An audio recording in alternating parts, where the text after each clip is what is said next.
Alberta Primetime with Michael Higgins. Welcome to Alberta Primetime. Ahead tonight, our Friday panel on a hands-off approach to drafting legislation. But first, bridging a divide. I look forward to the Prime Minister making good on his commitment to coastal First Nations, in particular, that they will be at the table, that, as he said in the House, that their consent and support is needed for this project to advance. BC's Premier claims critical consultation is missing from the Alberta-Ottawa MOU, paving the way to a new West Coast pipeline, an agreement that will see the federal government not implementing the emissions cap while also offering exemptions from the tanker ban. Alberta's commitment will include the embrace of carbon capture initiatives, industrial carbon pricing, as well as net zero emissions by 2050. And joining us now, Rajan Sawhney, Alberta's Minister of Indigenous Relations. Minister Sawhney, good to see you. Welcome back. Thank you, Michael. It's such a pleasure to be here today with you, and I'm very excited about our conversation. Well, and maybe as a quick starting point, with the Premier signing this agreement, how close does it get Alberta to an actual pipeline? There is a lot of work ahead of us as of yet. This MOU is a very good beginning in terms of opening up an actual pathway. We've had a regulatory environment in place that did not allow for any investment to even be considered in a pipeline. So the MOU at least opens the door to have these conversations and to talk about some of the bad regulatory policies that were in place that we will be exempted from. It's a very, very good beginning, but the path forward is very long. Well, and on that point of a long path forward, there is significant opposition across the border in BC. Coastal First Nations have been consistent in their position going back to Northern Gateway. As Indigenous Relations Minister, what responsibility rests on your shoulders in moving this forward? It's a tremendous responsibility, and I know that there is opposition. I wouldn't call it significant opposition because I've had some conversations and we know that there is quiet support.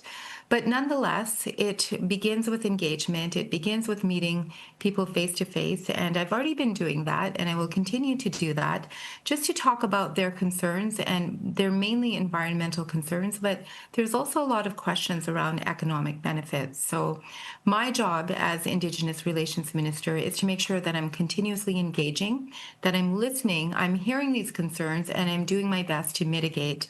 And you know, Premier Eby mentioned in that clip that you had showed earlier that it's very important to talk to the coastal First Nations communities, and that is what I intend to do. How do you approach the challenge of selling this without a route, without a private sector proponent prepared to take the reins?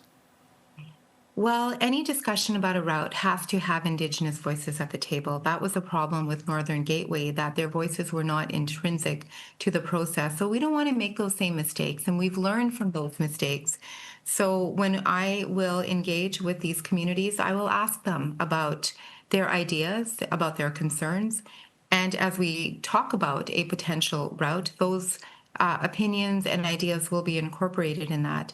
And in terms of a private proponent, I think yesterday's announcement certainly opened the door for more interest from the investment community, because as I'd mentioned earlier, part of the problem was we had a regulatory framework that really impeded anybody from thinking about investing in Alberta and in Canada, as a matter of fact. So I am optimistic that we will have more interest come to the table, particularly as we move towards de-risking this project. On the requirement of Indigenous co-ownership, what does the Alberta government have to offer?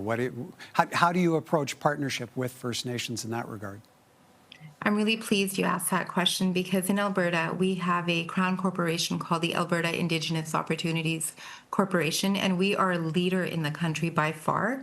This organization has backstopped with loan guarantees 8 projects as of yet. It's $750 million in loan guarantees. And what it means is that Indigenous communities have equity stakes in projects. So we have demonstrated that this is a tool that works. Many nations that I spoke to in BC are quite sophisticated and know about the AIOC and have expressed interest. So I expect as this project moves forward, we will see Indigenous communities express an interest in having equity stakes in the proposed pipeline.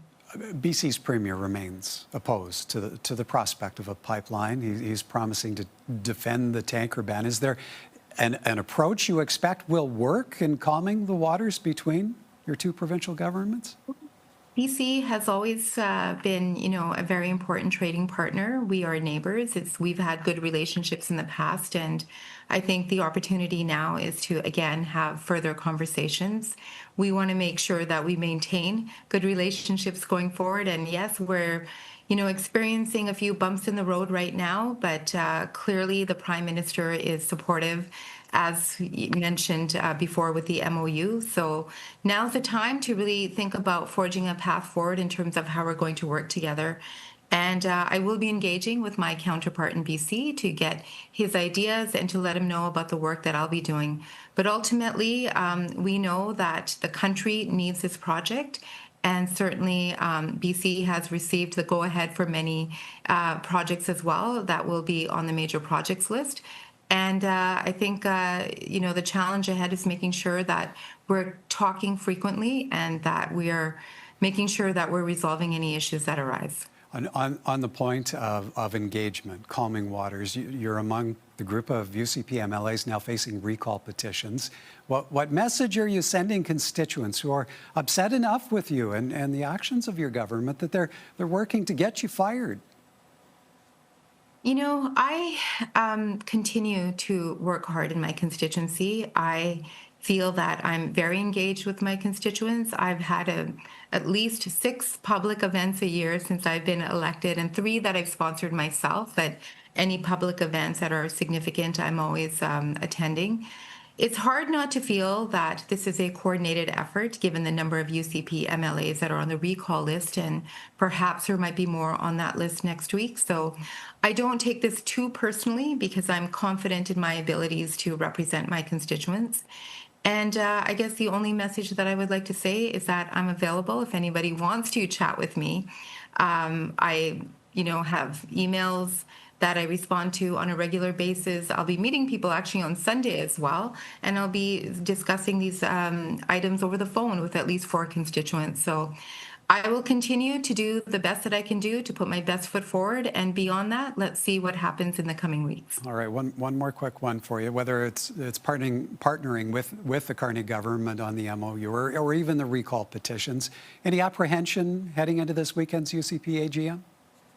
No apprehensions on my side. We had a great announcement yesterday. The Premier has been working incredibly hard. She's very popular in my constituency, I can tell you that. I know that our caucus is firmly behind her. We're very supportive. So we're looking forward to having a great time, really connecting with our membership, talking about the issues that matter most to the community.